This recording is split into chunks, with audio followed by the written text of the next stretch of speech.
Hello दोस्तों, कैसे हैं आप सब। उम्मीद करते हैं कि आप सब बहुत अच्छे होंगे।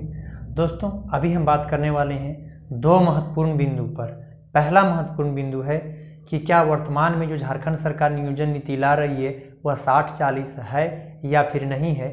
और दूसरा महत्वपूर्ण बिंदु ये है कि अगर ये नियोजन नीति जो वर्तमान में लाई जा रही है अगर वे पारित हो जाती है तो एग्जाम्स कब हो सकते हैं, फॉर्म कब फिलअप हो सकते हैं। इन दो महत्वपूर्ण बिंदु पर हम लोग इस वीडियो में बात करने वाले हैं।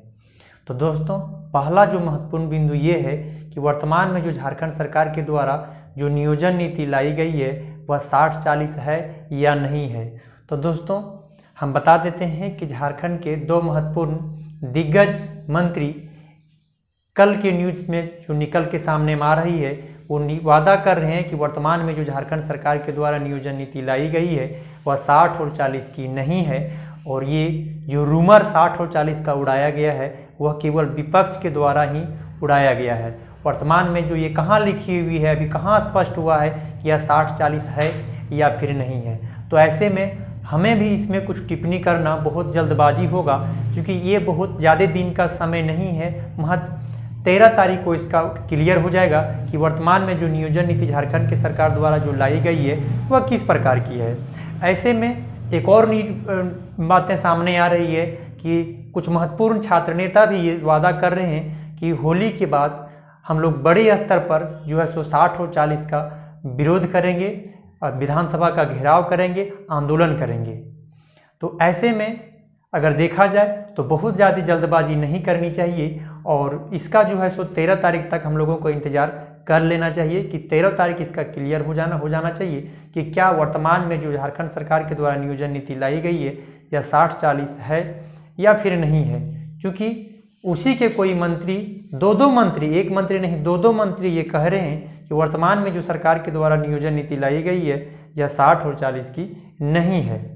दोस्तों, अगर ये 60 और 40 की नियोजन नीति नहीं है और अगर ये पारित हो जाती है तो हम बातें करेंगे तो एग्जाम्स या फॉर्म कब तक आ सकते हैं। तो दोस्तों, अगर ये पारित हो जाती है तब की मैं बात कर रहा हूँ, मैं अभी अनुमान ही लगा सकता हूँ, जैसे कि पेपर में भी निकल के सामने आ रहे हैं। अगर वो फॉर्म अगर ये सही साबित हो जाती है और इसको पारित हो जाती है तो इसकी जो एग्ज़ाम्स होने की प्रबल संभावनाएं हैं, को फॉर्म आने की प्रबल संभावनाएं हैं, वह इसी महीने के लास्ट वीक तक आ सकती है। ये हम केवल संभावना ही व्यक्त कर सकते हैं, क्योंकि ऐसा कुछ अखबार में कहे जा रहे हैं उसके अकॉर्डिंग। और सरकार के पक्ष भी इसके जगह पारित हो जाती है तो बहुत ज़्यादा देर करने में सरकार रिस्क नहीं लेगी, क्योंकि सरकार के पास भी वक्त बहुत कम ही बचा हुआ है। ऐसे में हम झारखंड सरकार से एक और चीज़ें हम यहाँ कहना चाहेंगे कि पेपर तो होता है बट पेपर का जो लीक का मामला है वह सबसे बड़ी अहम मुद्दा हो जाती है। जैसे में ये कोई पहली बार नहीं है, जैसे में आप जेईई का देख लीजिए, एक बार लीक हुआ, फिर दूसरा बार एग्ज़ाम हुआ और फिर जा कर के ये इसमें जो नियोजन नीति में फंस गया और फंस जाने की वजह से ये फिर से रद्द हो गया। इसका फिर से फॉर्म फिलअप करवाएगा। तो एक बार अगर पेपर कोई फंस जाती है तो सरकार फिर दूसरी बार उस एग्ज़ाम्स को कैंसिल करके दूसरी बार लेने के मूड में नहीं रहेगी। तो ऐसे में अगर देखा जाए तो कुछ इस प्रकार से नियम होना चाहिए। जैसे में आप यहाँ से देखेंगे तो झारखंड से सटे हुए छत्तीसगढ़ में अगर आप देखेंगे तो कुछ ही महीने के पहले जो है सो पेपर लीक का मामला आया हुआ था, तो वहाँ पर एक महत्वपूर्ण जो है सो निर्णय जो है सो नीति बन करके आई कि अगर कोई भी पेपर लीक के मामले में पकड़े जाते हैं तो उसको 10 लाख रुपये का जुर्माना और 10 साल का सज़ा हो सकती है। तो ऐसे में विद्यार्थी सोच भी नहीं सकते हैं कि हम जो है सो पेपर लीक के मामला में पकड़े जाएं, या तो हम चोरी के मामला में कभी सोच भी नहीं सकते हैं। तो इसी प्रकार से कुछ झारखंड में भी रिस्ट्रिक्शन लगना चाहिए, क्योंकि अगर ऐसा आप नहीं करते हैं तो आपके पास भी समय बहुत कम है और पेपर लीक का मामला यहाँ पर भी बहुत ज़्यादा हो रही है। क्योंकि यही बात अगर देखा जाए तो कहने का मतलब जेईई तो हो ही गया, वहाँ पर जो पकड़ाया वो खुलेआम अभी भी घूम रहे हैं, क्योंकि वैसा कोई नीति बनता ही नहीं है। तो आप कुछ वैसे चीज़ों को आप लाइए ताकि विद्यार्थी को एक बार सोचना पड़े कि अगर चोरी करते हैं तो इसका परिणाम क्या होगा। तो अगर ऐसा नहीं लाते हैं और एग्ज़ाम्स कंडक्ट करवाते हैं तो देखिए ये चीज़ अगर देखा जाए तो जेपीएससी में अगर देखा जाए तो वहाँ पर भी इस चीज़ों को जब विद्यार्थियों के द्वारा serially by serially roll number मिल जाना, ये वहाँ से आप बच्चा भी कह सकता है कि नहीं वहाँ पर पेपर लीक की मामला सामने जरूर आया होगा। तो ये मामला आम चीज़ें हैं और यहाँ पर भी कुछ ऐसे नियम बनना चाहिए ताकि विद्यार्थी एक बार पेपर लीक के मामले में, चोरी के मामले में सोच तक भी, करने की तो दूर बात, एक बार सोच भी नहीं सकते हैं। और अगर ऐसा नहीं लाते हैं और एग्ज़ाम्स कंडक्ट करवाते हैं तो आपके पास भी समय बहुत कम है।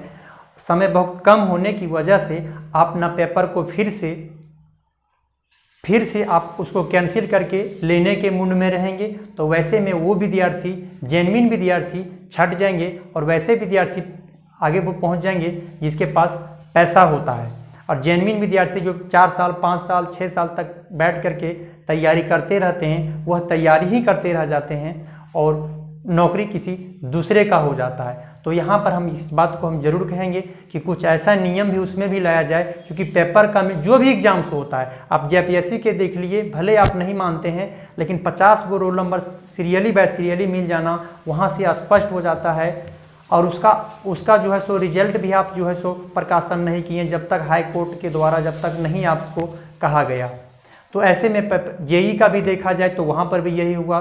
तो हम ये भी कहना चाहेंगे कि आगे आने वाले जो भविष्य में कुछ जो एग्ज़ाम्स हैं उसके लिए भी आपको कुछ इसके लिए सोचना पड़ेगा। और ख़ास करके नियोजन नीति जब अभी लाई जा रही है तो नियोजन नीति में कुछ इस प्रकार से रिस्ट्रिक्शन लगाइए ताकि ज़्यादा से ज़्यादा इसका बेनिफिट झारखंड के ही विद्यार्थी को हो। अगर ऐसा आप देखा जाए तो बिहार में बिहारियों के लिए ही रिजर्व कर दिया गया है, छत्तीसगढ़ में केवल छत्तीसगढ़ के ही भर सकते हैं, यूपी में यूपी, बंगाल में बंगाल। तो ऐसे में झारखंड में भी आप कुछ ऐसे रिस्ट्रिक्शन लगाइएगा ताकि ज़्यादा से ज़्यादा नए नियोजन नीति का जो बेनिफिट हो वह झारखंड के ही विद्यार्थियों को हो, चाहे वो डोमिसाइल सर्टिफिकेट जो हो, चाहे किसी भी तरीके से हो। वर्तमान में जो आप ऐसे भी लगा सकते हैं कि वर्तमान में जो अभी जो डिस्ट्रिक्ट हैं तो डिस्ट्रिक्ट बाय डिस्ट्रिक्ट कभी तो सर्वे हुआ होगा, उस टाइप का अगर खतियान उस टाइम मांगा जाए तो उस टाइप का आपको लगाना चाहिए ताकि ज़्यादा से ज़्यादा बेनिफिट झारखंड के विद्यार्थी को ही हो। क्योंकि आपके सरकार में जो सबसे ज़्यादा ठगा हुआ महसूस कर रही है वह झारखंड के विद्यार्थी ही हैं, है ना। तो आपको इस पर आपको कोई विचार करना होगा ताकि जब ऐसे नियोजन नीति लाइए ताकि ज़्यादा से ज़्यादा बेनिफिट झारखंड के ही विद्यार्थी को हो। तो आज के वीडियो में बस इतना ही।